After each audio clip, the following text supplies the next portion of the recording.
नमस्कार दोस्तों, मैं अंकुर उपाध्याय स्वागत करता हूं आप सभी का एक बार फिर से अपनी नई वीडियो में। दोस्तों, कार लवर्स के लिए बड़ी पॉजिटिव न्यूज आते हुए दिख रही है। अगर आप BMW, Mercedes, Volkswagen, Audi, Renault इनकी गाड़ियां लेना प्रेफर करते हो बट क्योंकि महंगी हैं इसलिए नहीं लेते थे, तो अब सस्ती होने जा रही हैं। बट इससे लोकल कंपनीज को बहुत बड़ा कंपटीशन मिलने वाला है। जो लोग वैसे देखा जाए अपने इंडियन गाड़ियां जो है ना, वो ज्यादातर 15 से 25 लाख की रेंज में निकल जाती हैं। वही हमारा लग्जरी हो जाता है इंडियन मार्केट में। तो उससे महंगी गाड़ी कहां है इंडियन मार्केट में, आप बताओ। महिंद्रा की मेरे को दिखती है सबसे हाईएस्ट प्राइस में, वो भी महिंद्रा की आई थिंक आपका XUV स्कॉर्पियो 27-28 लाख में फुल्ली हो जाती है। इससे महंगी कहां है पेट्रोल डीजल में बात करूं अगर मैं तो। मारुति तो खैर इतनी एक्सपेंसिव बनाता ही नहीं है, वो तो अफोर्डेबिलिटी पे ज्यादा ध्यान देता है।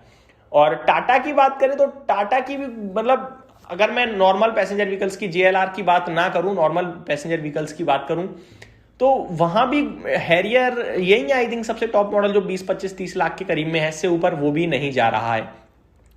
तो देखा जाए कंपटीशन होगा।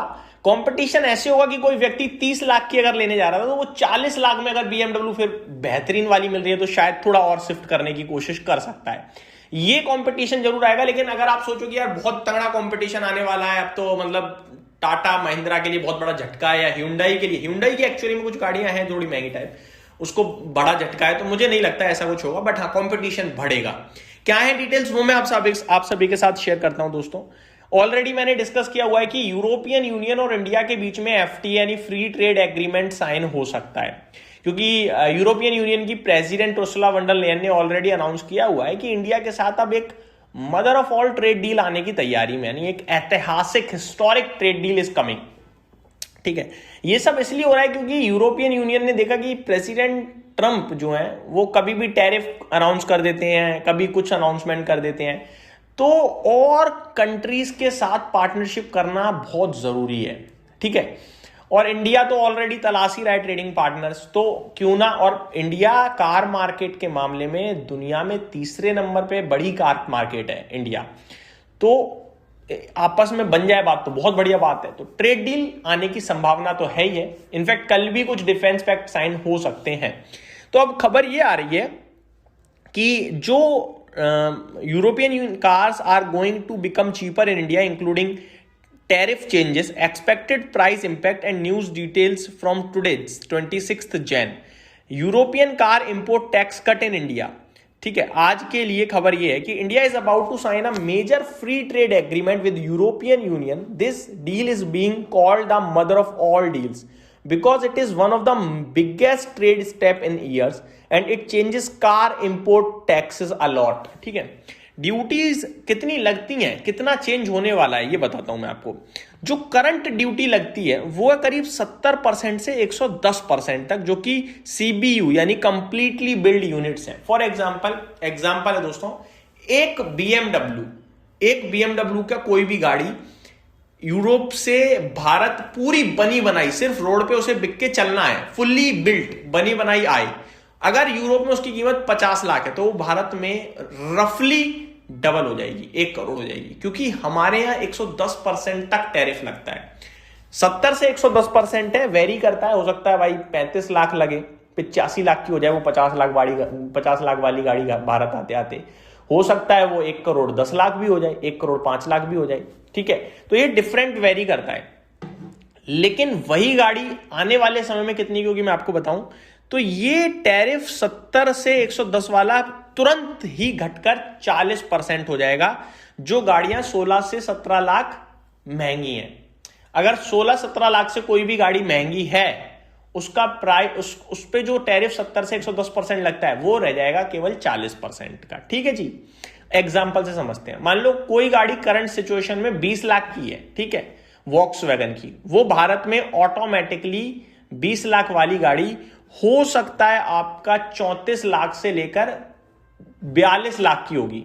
ठीक है, लेकिन अब जो है उस 20 लाख की गाड़ी 24 लाख की रह जाएगी, तो वो 34 से 42 वाली अब सीधे सीधे आपकी रह जाएगी कितनी, 24 लाख। लेकिन कोई भी गाड़ी जो 15 लाख की है उस पे स्टिल 70 से 110% का ही टैरिफ है। यानी जो इंडियन मार्केट में वो जो 15-20 लाख की रेंज में गाड़ियां बिकती हैं उनको कंपटीशन नहीं मिलने वाला, वो अभी भी सेफ है। अब मैं दूसरी तरफ आता हूं, कंप्लीटली बिल्ड। बताया ये भी जा रहा है कि आने वाले समय में ये जो 40% का टैरिफ है ये घटते घटते 10% ही रह जाएगा। अब उसमें टाइम लगेगा, विल टेक ईयर्स।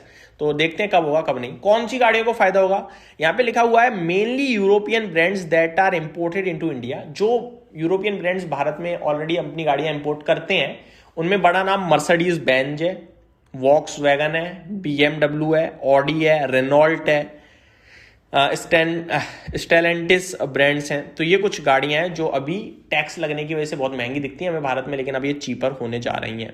ठीक है, तो बहुत बड़े लेवल पे प्राइस ड्रॉप हो सकता है देखा जाए तो। जो 70 से 80 लाख की गाड़ी है वो 20 से 30 लाख सस्ती हो सकती है, तो बड़ा है। अब क्या फर्क पड़ेगा, यहाँ पे फर्क पड़ेगा कि यूरोपियन गाड़ियां होंगी सस्ती, इंडियन गाड़ियों को कंपटीशन मिलेगा। बट जैसा कि मैंने कोटेशन दिया वो कोटेशन ना भूलिएगा, वो रहेगा ही रहेगा बरकरार। मेरे को लगता है इंडियन कंपनियां महंगी गाड़ी बनाती नहीं है। हाँ, टाटा की JLR जरूर महंगी बनाती है, बट वो यूरोप में भी तो बनाती है, तो मेरे को लगता है उतना नहीं होगा फर्क जो पड़ रहा है, सिमिलर ही रहेगा। बट हाँ, डेफिनेटली अगर मान लो कोई बंदा गाड़ी लेने जा रहा है आज की डेट में, वरना लेने जा रहा है 24-25 लाख की गाड़ी, या फिर टोयोटो की, बट वो टोयोटो है, फिर वो उसका भारत से कोई लेना देना नहीं हो जाएगा। तो कहने वाली बात है कि ज्यादातर अगर मैं महिंद्रा, टाटा और ह्युंडई गाड़ी देखूं वो भारत में मैक्सिमम 20-25 लाख की रेंज में ही आ जाती हैं, और BMW ऑलमोस्ट 40 लाख से शुरू हो रही है, वो भी 25-30 लाख में अब आ जाएगी। तो फिर थोड़ा वहां कंपटीशन रहेगा, डेफिनेटली बढ़ेगा। तो ये डिटेल्स थी दोस्तों, ये इंडियन मार्केट के लिए थोड़ा सा नेगेटिव है। इसमें एक इंपॉर्टेंट पॉइंट ये भी है कि ईवीज पे कोई टैक्स एडजस्टमेंट नहीं है अभी, क्योंकि ईवी पे अभी भारत निवेश कर रहा है, तो कम से कम 5 साल तक उन्हें सुरक्षा देगी सरकार। तो ईवी को लेकर कुछ बदलाव नहीं है, पेट्रोल और डीजल को लेकर ही बदलाव होगा ये। तो ये मेरी तरफ से अपडेट थी, उम्मीद करता हूँ डिटेल्स पसंद आई होगी। Thank you so much for watching this video, have a great day guys.